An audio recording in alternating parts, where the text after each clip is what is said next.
Graça e paz, glória a Deus, nosso estudo da Palavra de Deus, nosso discipulado. Agora estaremos tratando do livro de Esther, a partir do capítulo 1, observando todo o sentido da mudança que ocorreu para o povo de Israel. Sua sorte mudou, seu futuro, seu destino, e vamos perceber o caminho da humanidade, o caminho da mente humana, do coração humano, as reações e também a providência de Deus, a ação de Deus nessas mudanças que ocorreram nesse período de Esther, que é aqui retratado. Vamos ver as causas, vamos tentar entender o sentido destas mudanças para que possamos compreender o quanto é importante agradar a Deus e aos homens. A ação do homem, a ação da mulher na história, mudando a sua vida, mudando o seu destino, mudando a sua sorte, de acordo com as suas ações, com as suas iniciativas, com a sua coragem. Então, mais uma vez, também destacando a obra. Nós temos que ser ativos, sempre prontos a agir, fazendo a obra de Deus com dedicação, não fazendo a obra de Deus relaxadamente. Vamos ver isso na vida de Esther, esse testemunho tanto de Esther quanto do seu tio Mardoqueu. Então vamos para esse discipulado profundo, importantíssimo, baseado lá na carta de Paulo aos Efésios, a qual estávamos tratando nos últimos estudos. Então diz assim Esther, capítulo 1, a partir também do versículo 1. E sucedeu nos dias de Assuero, ou Assuero, que reinou desde a Índia até a Etiópia, sobre 127 províncias. Então, desde um país que vem ali após o Irã, após o Afeganistão, o Paquistão, então vem a Índia. Então, desde a Índia estava o seu reinado. E atravessando, então, o Oriente Médio, Jordânia, Arábia Saudita, Egito, subindo, então, o Congo até a Etiópia, até o outro lado, sendo que a Etiópia também poderia ser alcançada ali através da Arábia Saudita pela sua proximidade. Então, toda aquela região era dominada por este rei Assuero. 127 províncias existiam nesse espaço. Versículo 2. Que naqueles dias, assentando-se o rei Assuero no trono do seu reino, que estava na fortaleza de Suzã, no 3º ano do seu reinado, fez um banquete a todos os seus príncipes e seus servos, estando assim perante ele o poder da Pérsia e Média, e os nobres e príncipes das províncias. Então, quem dominava era o Irã, a partir da Pérsia. E Média, que é possivelmente ali próximo ao Irã, o Iraque, que tinham esses nomes, da Média e da Pérsia. Mas realmente o reinado, o poder, já vem de milênios ali para aquela região do Irã, que era conhecida como Pérsia, teve seu nome mudado.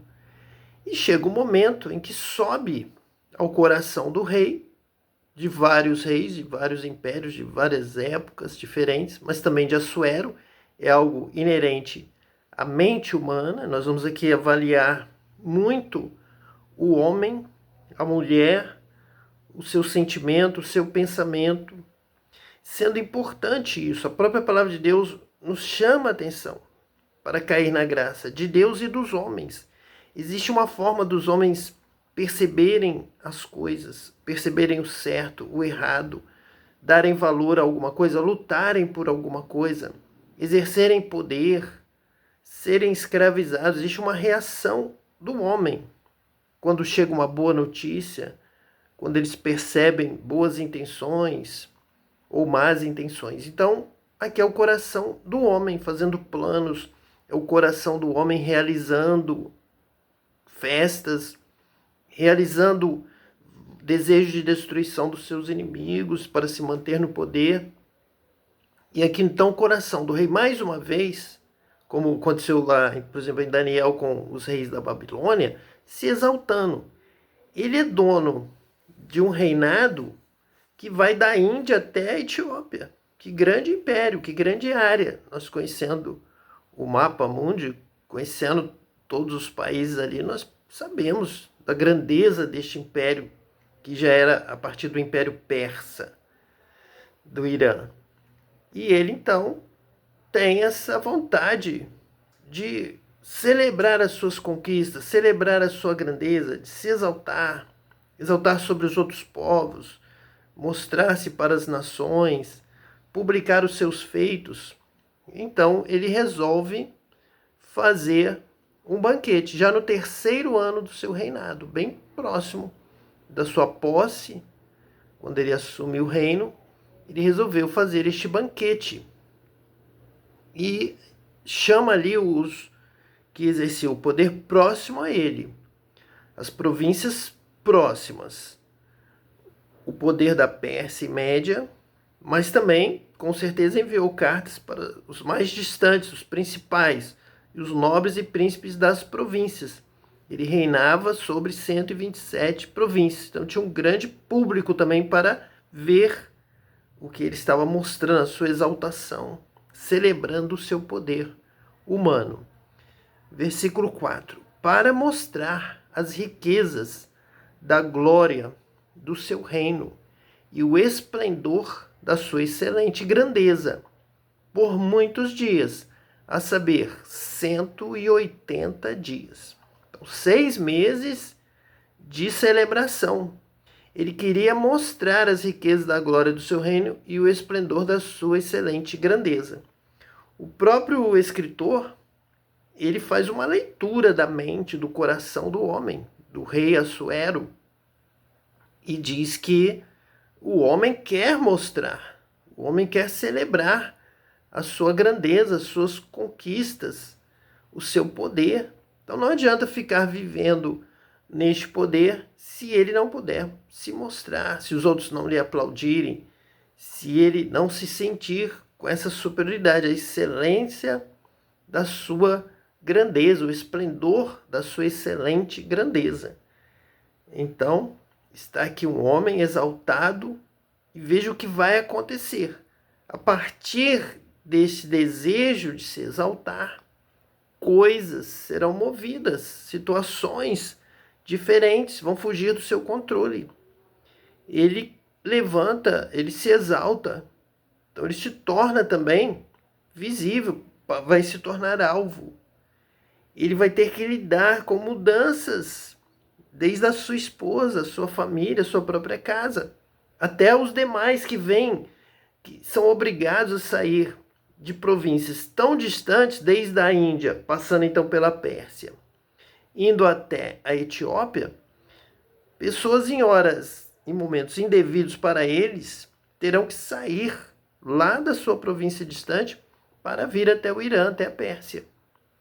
E isso vai incomodar outros homens que lá na sua região também têm o seu poder e estão aguardando momentos que Assuero vai se exaltar para cair, vai subir tão alto que será fácil derrubá-lo, a queda será grande, a estabilidade será menor, sobe ao topo e ali bem no topo ele se torna alvo e se torna também inseguro, porque o espaço do topo é o mínimo possível para se firmar. E Assuero está neste caminho. Então estes reis, esses príncipes já vêm das suas províncias. O rei é Assuero, os demais já são até rebaixados, mas lá na sua província eles estão investindo em armas, em pessoas. A população está crescendo, os jovens estão se formando, estão crescendo, estão se tornando adultos e já estão, com certeza, planejando o momento certo para se libertarem da opressão da Pérsia. E esse banquete acaba sendo um banquete opressor, em que o Assuero vai se exibir. E os outros terão que gastar terão que investir tempo, dinheiro e se submeter, se humilhar, de ficar vendo o grande Assuero mostrando o esplendor da sua excelente grandeza. E não é particularmente uma situação que agrada ao homem ser inferiorizado, observar o crescimento do outro em cima do seu poder. Assuero com certeza está cobrando impostos, está exigindo algumas coisas das províncias, está dominando, e isso não está agradando aos líderes dessas províncias, que agora têm que ir passar 180 dias fora da sua casa, deixar a sua família, deixar seus afazeres, deixar até mesmo a administração nas mãos de outros, também correndo perigo de haver revoltas, dissensões lá nos seus países.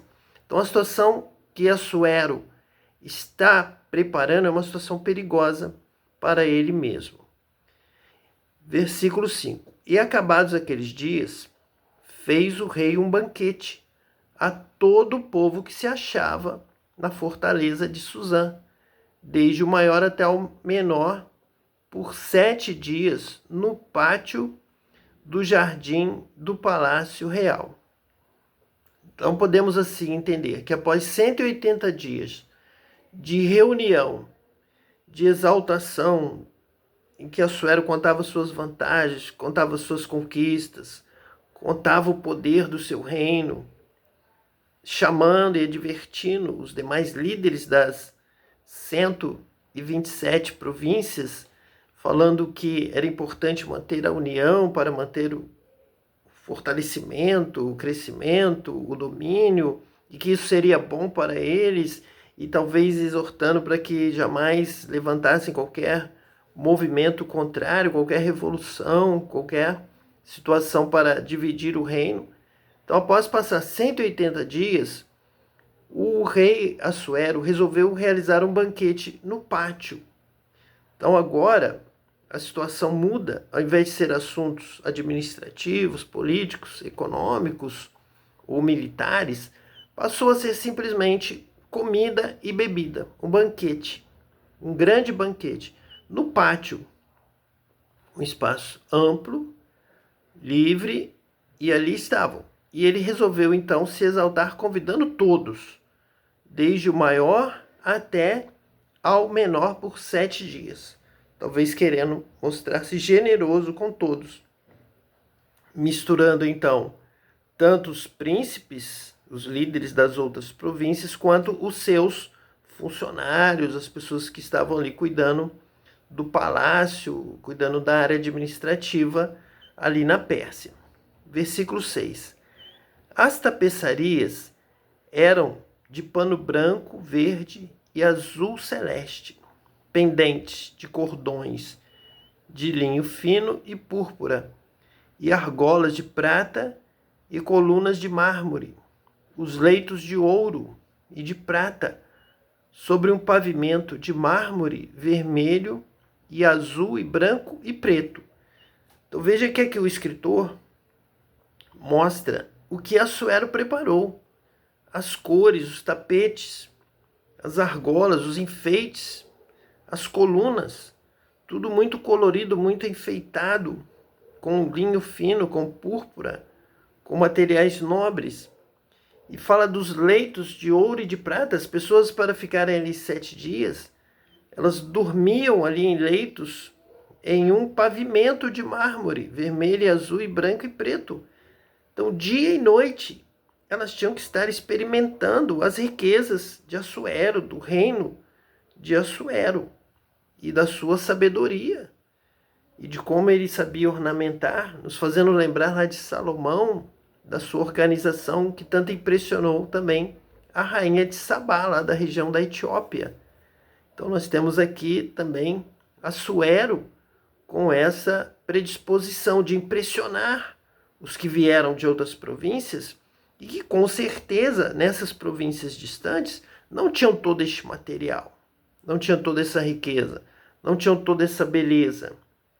Então Assuero procurava mostrar que ele merecia estar ali na liderança de todas as províncias, ele merecia administrar a riqueza, ele merecia administrar o poder militar, pois ele seria como Salomão, seria o mais sábio, seria o que melhor sabia usar as coisas com qualidade, com presteza, com entendimento, com sabedoria. Então ele estava tentando se autoafirmar na liderança dessas províncias, futuras nações, tantas nações como a Índia, como a Etiópia, passando pela Arábia Saudita e tantas outras que faziam parte do Império Persa da época.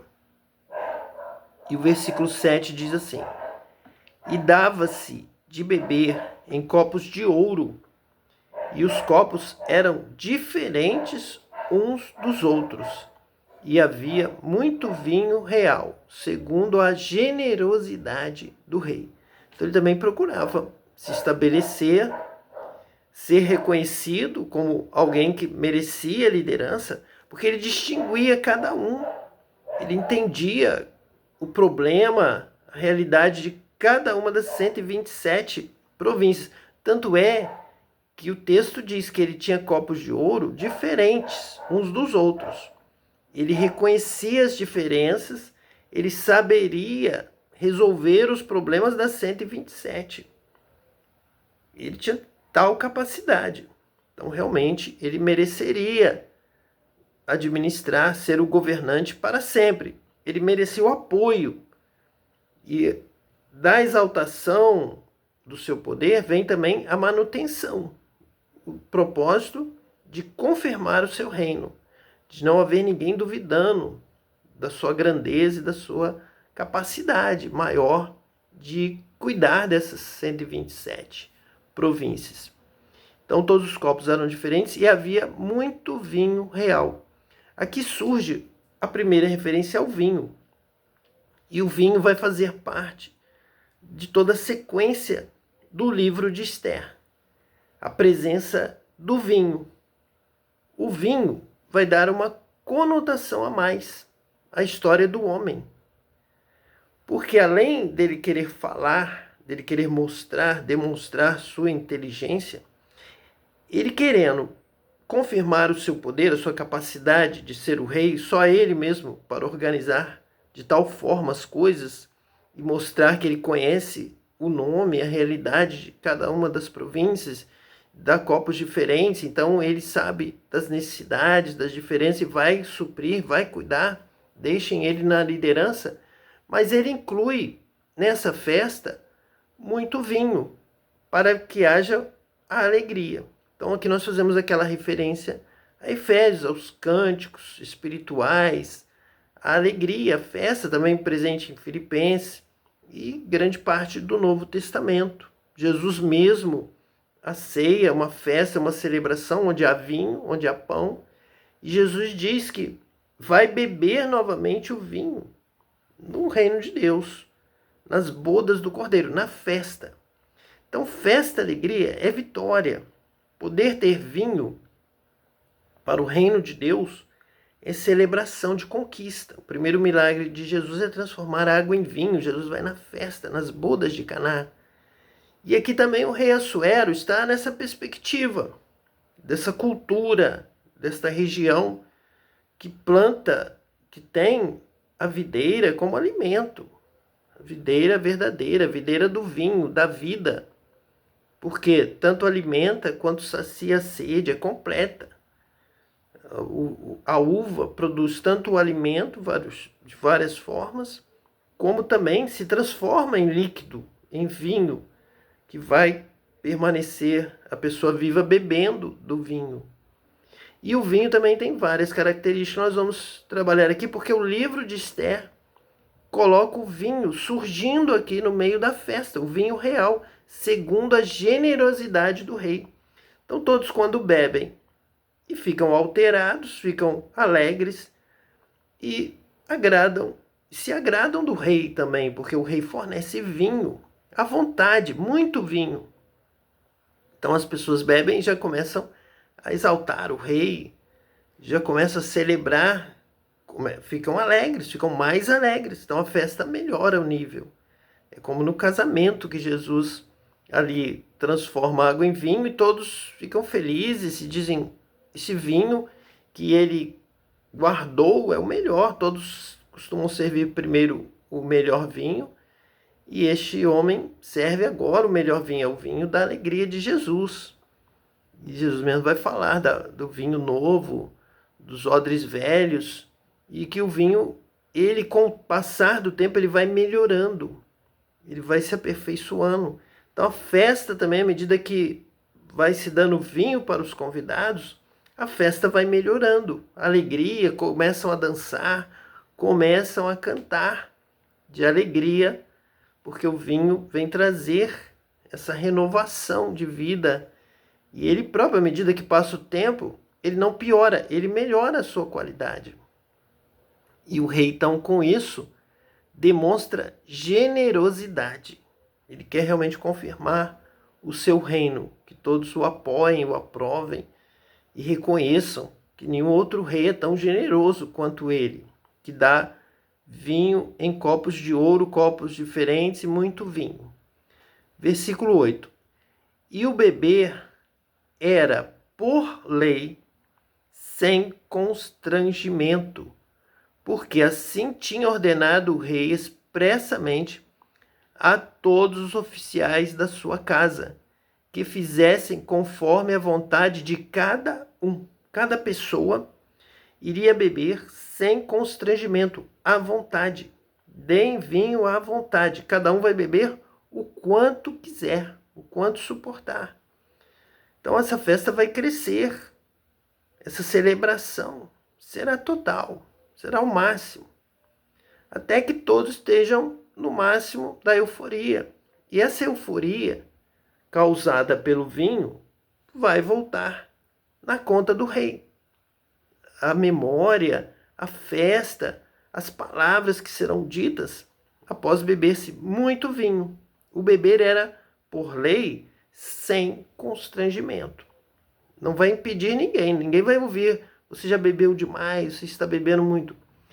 Israel vai realizar, nós vamos ver aqui durante o estudo, uma festa do Purim, lá no final do livro de Esther, em que essa lei de beber sem constrangimento será realizada por Israel. Vai haver um retorno, vai haver uma transformação. A festa de Assuero será celebrada no Purim. Haverá dança, máscaras, semelhantes ao carnaval, e bebida sem constrangimento neste dia de festa em Israel. E os judeus vão dizer que será também uma lei que jamais deverá ser retirada de Israel, porque vai representar essa mudança. Quem começou a beber sem constrangimento por causa de uma lei foi Assuero.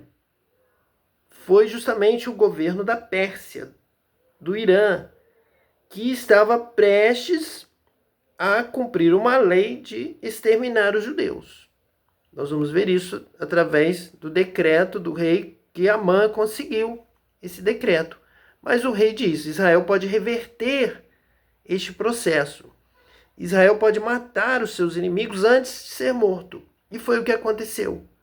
Com essa permissão do rei, que foi conseguido pela rainha Esther, que vai se tornar esposa de Assuero, então Israel mata os que iriam lhe matar, reverte o processo.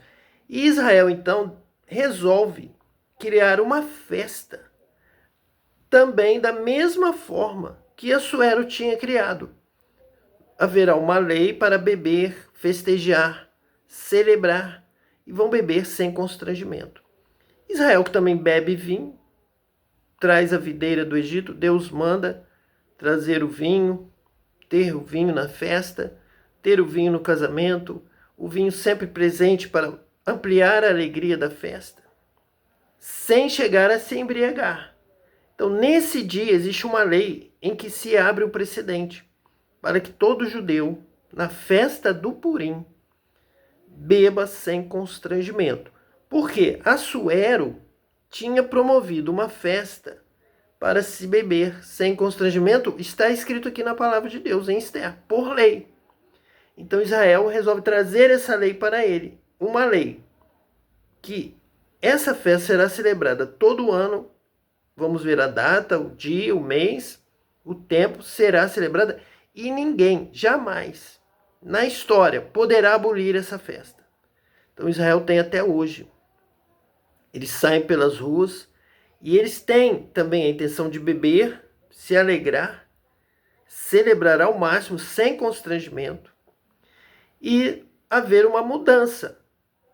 Se vestir como rei, o trabalhador se vestir como o rico, e assim celebrar essa mudança. Israel tomou o lugar que seria do Irã, da Pérsia, e os judeus mataram os seus inimigos em todas as 127 províncias. Houve uma mudança. Isso começa lá na festa. Todo o procedimento, todos os acontecimentos estão começando aqui. Estamos no capítulo 1. Então há essa mudança a partir do vinho. Então eles também têm agora o direito de beber, de festejar. A festa que era de Assuero passa a ser dos judeus. O poder que era do povo do Irã, da Pérsia, passa a ser dos judeus. A vida, o domínio, o reinado que era de um persa, passa a ser também espiritualmente dos judeus. Então nós temos até hoje, estamos vivendo esses dias em Israel, da celebração da festa do Purim. É isso que nós vamos continuar estudando, a ação do homem, o pensamento do homem e a mudança que Deus opera, essa transformação. Ele exalta o que estava sendo humilhado e humilha o que estava sendo exaltado. E o homem quer celebrar, quer festejar, como Assuero fez, como Assuero se exaltou. Então Deus dá permissão aqui para que o povo de Israel celebre a vitória, a conquista, a mudança da história, a reversão. Mudou-se os papéis. Quem ia ser morto, matou o seu inimigo, que estava pronto para lhe destruir. Até hoje Israel trabalha com essa perspectiva de que se alguém lhe ameaçar, se alguém o afrontar, Israel tem o direito de se defender. Então ele vai matar antes, desde o Purim, desde Esther. Então temos uma longa história, que se Deus permitir estaremos aqui trazendo. Hoje estamos apenas começando os primeiros versículos do capítulo 1 de Esther. Que Deus te abençoe hoje e eternamente, em nome de Jesus Cristo, o Messias. Amém.